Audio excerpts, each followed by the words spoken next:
Praise the Lord. ஹல்லேலூயா. கர்த்தருக்கு ஸ்தோத்திரம். இந்த நாளின் செய்திக்காக நாம் தலையில தாழ்த்தி ஜெபம் பண்ணுவோம். அன்பின் பரலோக பிதாவே, இந்த நாளுக்காக நன்றி. இந்த நாளை ஆசீர்வதியும். இந்த நாளில் கூட இந்த வார்த்தை கேட்க காத்திருக்கிற பிள்ளைகளோடு நீ தொடர்ந்து பேசி கிரியை செய்யும். இயேசு அறிந்தவர்கள் அறியாத மக்கள் யூடியூப் சேனல் மூலமாக தேவனுடைய வார்த்தையை கேட்கும்பொழுது, இந்த வசனத்தை கேட்கும்பொழுது ஆழமான விதத்தில் மக்கள் தொடப்பட வேண்டும், மனதிட வேண்டும். ஒருவேளை ஆண்டதே பல கண்ட்ரியில் இருக்க பிள்ளைகள் ஆலயத்துக்கு செல்ல முடியாத இருக்க பிள்ளைகளுக்கு இந்த சுவிசேஷமானது அதிக ஆசீர்வாதத்தை கொடுக்கும்படியாக செபிக்கிறோம். இயேசு கிறிஸ்து நாமத்தின் நல்ல பிதாவே, ஆமென். அன்பானவர்களே, இந்த நாளுக்காக தெரிந்துகொள்ளப்பட்ட வேத பகுதி அது 1 கொரிந்தியர் 3ஆம் அதிகாரம் 1 கொரிந்தியர் 3ஆம் அதிகாரம் 16 வசனம் 17 வசனம் வாசிக்கிறேன், கவனிங்கள். நீங்கள் தேவனுடைய ஆலயமாய் இருக்கிறீர்கள் என்றும் தேவனுடைய ஆவி உங்களில் வாசமாய் இருக்கிறார் என்றும் அறியீர்களா? ஒருவன் தேவனுடைய ஆலயத்தை கெடுத்தால் அவனை தேவன் கெடுப்பார். தேவனுடைய ஆலயம் பரிசுத்தமாக இருக்கிறது, நீங்களே அந்த ஆலயம். அன்பாங்களே, இங்க என்ன சொல்லப்படுகிறது? பவுல் என்ன சொல்கிறார்? நீங்கள் தேவனுடைய ஆலயமா இருக்கிறீர்கள்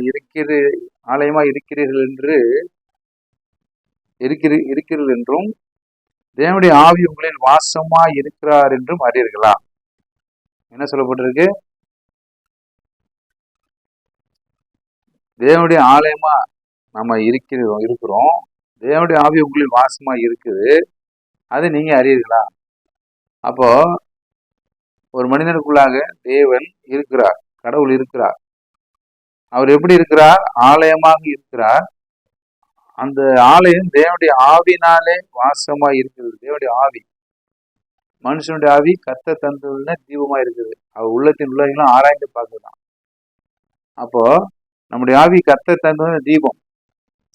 அப்போ தேவனுடைய ஆவி வாசமா இருக்குதுன்னு நம்ம அறியீர்களா?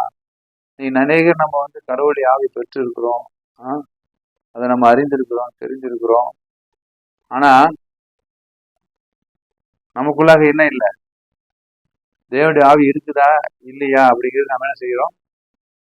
யோசிக்காமலே நம்ம இருக்கிறோம். தேவனுடைய ஆவி நம்முடைய இருக்கிறதுங்கிறத ஃபர்ஸ்ட் நம்ம நம்பணும்.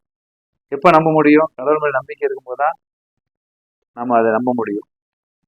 கர்த்தரையே தன் நம்பிக்கையை கொண்டிருக்க மனுஷன் பாக்கியவான். அப்போ கர்த்தரை தன் நம்பிக்கையை கொண்டிருக்கும் போதுதான் கடவுள் நம்ம மத்தியில் இருக்கிறார், நம்ம உள்ளத்துல இருக்கிறார்ன்ற பயம் நம்மளுக்கு இருக்கும், தெளிந்த யோசனை நமக்கு இருக்கும், தெளிந்த புத்தி இருக்கும். அப்போ அந்த ஆலயம் எப்படிதாக இருக்கிறது? ஒருவன் தேவனுடைய ஆலயத்தை கெடுத்தால் அவனை தேவன் கெடுப்பார். நீங்களே தேவனுடைய ஆலயம் பரிசுத்தமா இருக்கிறது, நீங்களே அந்த ஆலயம். முன்னாடி தேவனுடைய ஆலயமாக இருக்கிறீர்கள், அது வாசமா இருக்கிறார். தேவன் நம்முடைய இதயத்துல என்ன பண்றாரு? வாசமா இருக்கிற ஆலயமாக செயல்படுகிறார். அந்த ஆலயத்தை கெடுக்க கூடாது. அப்படி கெடுத்தா தேவன் கெடுத்துருவாரு. அந்த ஆலயம் பரிசுத்தமா இருக்குது, நீங்களே அந்த ஆலயம்னு சொல்லிக்கிறார். தேவனுடைய ஆலயமாக இருக்கிற நம்ம சரீரத்துல தேவனுடைய ஆவி இருக்குது. ரெண்டாவது, தேவனுடைய ஆலயத்தை கெடுத்தா தேவனை கெடுப்பார். மூன்றாவது பார்த்தீங்கன்னா, தேவனுடைய ஆலயம் பரிசுத்தமா இருக்குது, நீங்களே அந்த ஆலயம் என்று சொல்கிறார். அப்போ இந்த ஆலயத்துல நம்ம தீமையான காரியம் இருக்கக்கூடாது, இல்லையா? ஆலயம் என்றால் தூய்மையான ஒரு இடம், கடவுள் தங்குகிற இடம், ஒரு பரிசுத்தமாக இருக்கக்கூடிய இடம். அந்த இடத்துல அசுத்தமாக காணப்பட முடியுமா? அசுத்தமான கிரியைகள், அசுத்தமான சுபாவங்கள் ஒரு மனிதனுக்குள்ள காணப்படுமானால் தேவனுடைய ஆலயமாக நம்ம இதயம் இருக்குமா? நம்ம சரீரம் இருக்குமா? இருக்காது. அதுதான் தேவனுடைய ஆலயத்தை கெடுத்து போடுற காரியம் அப்படி இருக்கக்கூடாது என்று ஆண்டவர் விரும்புகிறார். அதான் கலாத்தியர்ல நம்ம படித்தோம், நம்ம 5:19 படித்தோம். நம்ம கலாத்தியர் 5:19 பார்த்தீங்கன்னா, படிக்கிற கவனிங்கள்.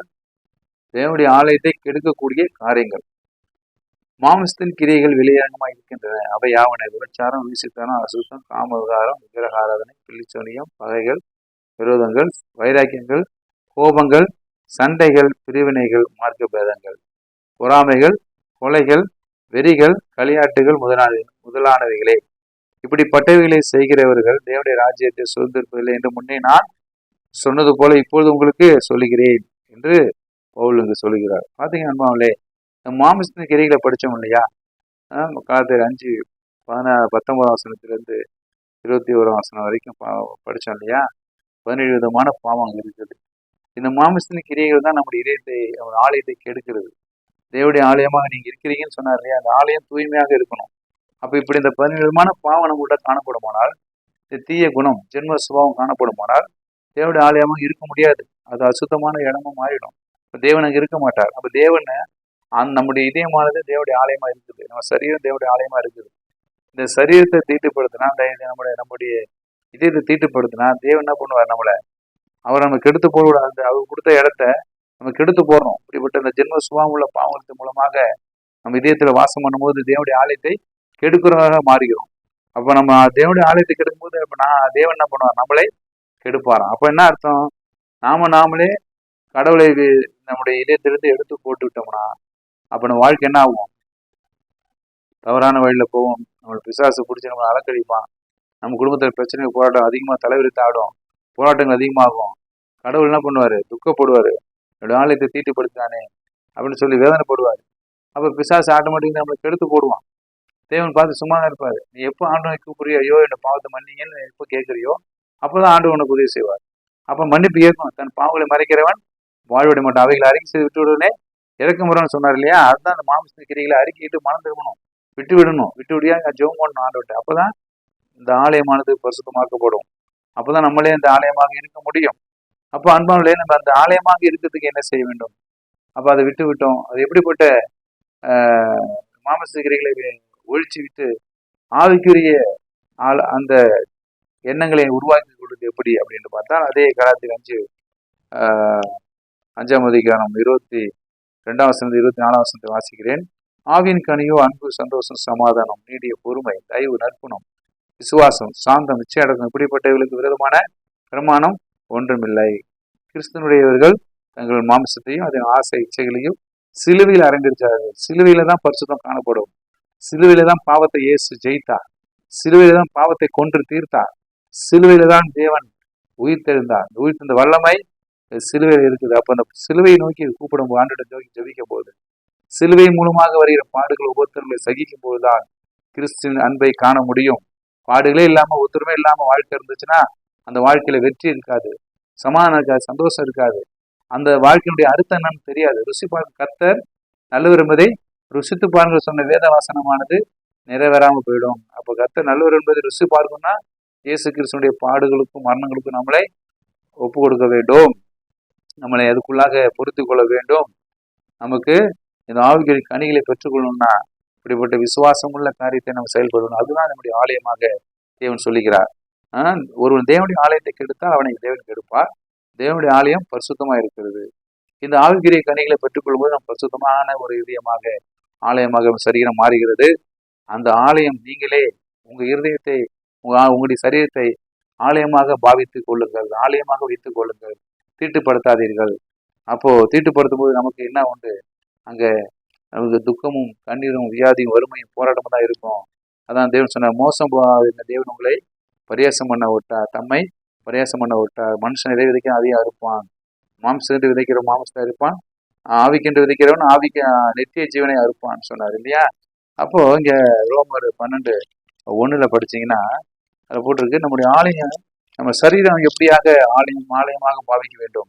அப்படி இருக்க சகோதரரை, நீங்கள் உங்கள் சரீரங்களை பரிசுத்தமும் தேவனுக்கு பிரியமான ஜீவபலியாக ஒப்பு கொடுக்க வேண்டும் என்று தேவனுடைய இரக்கங்களை முன்னிட்டு உங்களை வேண்டிக் கொள்கிறேன். இதுவே நீங்கள் செய்யத்தக்க புத்தியுள்ள ஆராதனை. அன்பானவர்களே, நம்ம சரீரமானது பரிசுத்தமும் தேவனுக்கு பிரியமாக இருக்க வேண்டும் என்று கர்த்தர் விரும்புகிறார்.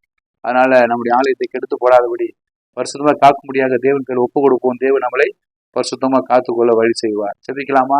ஆண்டு சொல்லுவோமா? ஆண்டவரே, நாளுக்கு நன்றி, நாளில் கொடுத்த இந்த வார்த்தையை நன்றி. நாங்கள் தேவனுடைய ஆலயமா இருக்கிறோம். அந்த ஆலயம் நீங்களே என்று சொல்லி இருக்கிறீங்க. பரிசுத்தமுள்ள ஆலயத்துல பரிசுத்தமான வாழ்க்கையை காணப்பட வேண்டும், அசுத்தம் காணப்படக்கூடாது.